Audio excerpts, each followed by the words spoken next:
Assalamualaikum warahmatullahi wabarakatuh, sahabat Kalosara Media. Perkenalkan, saya Tri Indah Rusli, Dekan Fakultas Keguruan dan Ilmu Pendidikan Universitas Muhammadiyah Kendari. Kali ini saya akan menjawab beberapa pertanyaan yang sudah masuk ke unit M2DB terkait program yang baru saja di-launching oleh Fakultas Keguruan dan Ilmu Pendidikan, yaitu Mahasiswa Penggerak Mengajar di Desa. Mahasiswa Penggerak ini adalah program yang baru saja dirampungkan konsepnya oleh Fakultas Keguruan dan Ilmu Pendidikan, di mana program ini merupakan penggabungan dari dua program, yaitu kuliah kerja amalia dan juga praktek pra-persekolahan atau PLP yang biasa dilaksanakan. Dua program ini digabungkan menjadi mahasiswa penggerak untuk mengikuti atau menyelaraskan diri dengan program pemerintah, yaitu Sekolah Penggerak. Namun mahasiswa penggerak ini dibuat agar mahasiswa tidak hanya melaksanakan aktivitas prakteknya di dalam Kota Kendari, namun juga bisa kembali ke daerahnya atau ke daerah-daerah tertentu untuk melakukan pengembangan yang lebih besar. Makanya kita beri nama Mahasiswa Penggerak, Pemberi Perubahan dan Inspirasi. Terkait tempat, jadi tempat pelaksanaan Mahasiswa Penggerak ini adalah di kabupaten atau daerah di luar Kota Kendari. Jadi dia bisa di kabupaten mana saja yang ada di Sulawesi Tenggara. Terkait penempatan, kemudian tempat pemilihan lokasi itu disesuaikan dengan lokasi domisili mahasiswa yang telah mendaftar program ini. Namun karena program ini dilakukannya secara berkelompok, maka akan dipilih daerah-daerah yang salah satu dari mahasiswa yang ada di dalam kelompok tersebut telah bersepakat untuk memilih daerah tersebut. Namun setidaknya di dalam satu kelompok tersebut ada yang berdomisili di daerah yang telah ditentukan. Nah, jadi bisa jadi nanti pemilihannya dilakukan oleh mahasiswa dalam kelompok tersebut atau melalui diskusi dengan pengelola unit M2DB, sehingga bisa lebih fleksibel dalam menentukan daerah yang mana yang mau dikembangkan.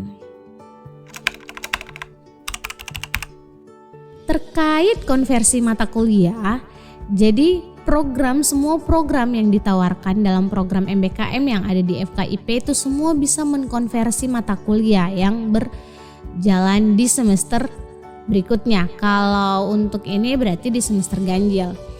Dengan ketentuan lama pelaksanaan kurang lebih 1 semester, kurang lebih 6 bulan atau setara dengan 1 semester, dan yang pastinya setara maksimal dengan 20 SKS. Jadi program Mahasiswa Penggerak ini setara dengan 20 SKS, termasuk mengkonversi mata kuliah PLP 3, PLP dan juga KKA atau kuliah kerja amalia. Jadi dia bisa mengkonversi. Nah, proses pengkonversiannya ini dilakukan secara normal. Dalam proses pendaftaran, mahasiswa harus melakukan penawaran mata kuliah untuk semester ganjil kepada penasehat akademiknya. Kemudian nanti akan diverifikasi oleh ketua program studinya dan dijadikan syarat pendaftaran di unit M2DB. Jadi tidak banyak perbedaan yang signifikan antara mahasiswa penggerak dan juga asistensi mengajar. Yang paling nampak hanyalah lokasi. Jadi kalau mahasiswa penggerak bertempat kegiatan di luar Kota Kendari, maka asistensi mengajar hanya bertempat di dalam Kota Kendari. Penempatan atau pemilihan sekolahnya hanya di dalam Kota Kendari. Kemudian kalau mahasiswa penggerak, kalian akan melakukan banyak aktivitas di luar sekolah namun dalam lingkup pengajaran. Sebagai contoh, kalian mengajar di sekolah dari pukul 8 sampai pukul 2 misalnya. Kalau dia bukan full day, maka di pukul 4 kalian bisa membentuk kelas belajar di desa. Apakah kelas belajar untuk anak dalam hal mengajarkan bahasa asing, atau untuk perempuan dan ibu-ibu untuk mengajarkan prakarya dan lain-lain, atau kerajinan tangan dan lain-lain, atau kompetensi lain yang berdasarkan hasil observasi kalian dibutuhkan di daerah tersebut. Kalau asistensi mengajar, kalian hanya akan fully mengajar di sekolah saja. Jadi perbedaannya di situ. Nah, untuk waktu, kemudian untuk mata kuliah yang dikonversi, asistensi mengajar dan juga mahasiswa penggerak tidak ada bedanya.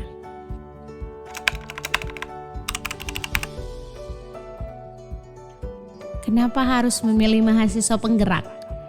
Karena mahasiswa penggerak ini adalah program yang baru yang dilaksanakan dalam rangka memberikan inspirasi dan juga support kepada sekolah-sekolah yang sebenarnya belum masuk ke dalam kategori sekolah penggerak.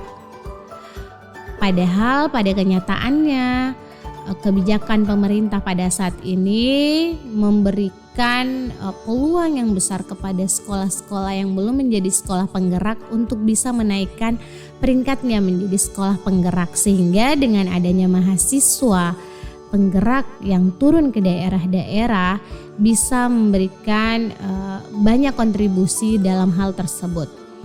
Begitu juga dengan keberadaan mahasiswa di desa atau di daerah kabupaten.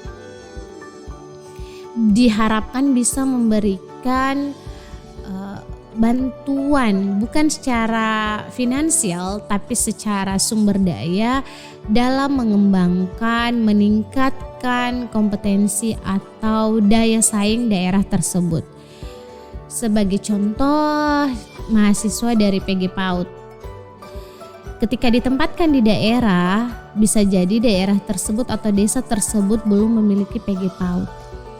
Nah, dengan keberadaan mahasiswa yang diturunkan ke sana, maka harapannya setidaknya ada gambaran, kemudian ada rencana perintisan sekolah atau TK yang ada di desa tersebut. Karena ini sejalan juga dengan program pemerintah adanya PAUD atau Taman Pendidikan Anak-anak di setiap desa.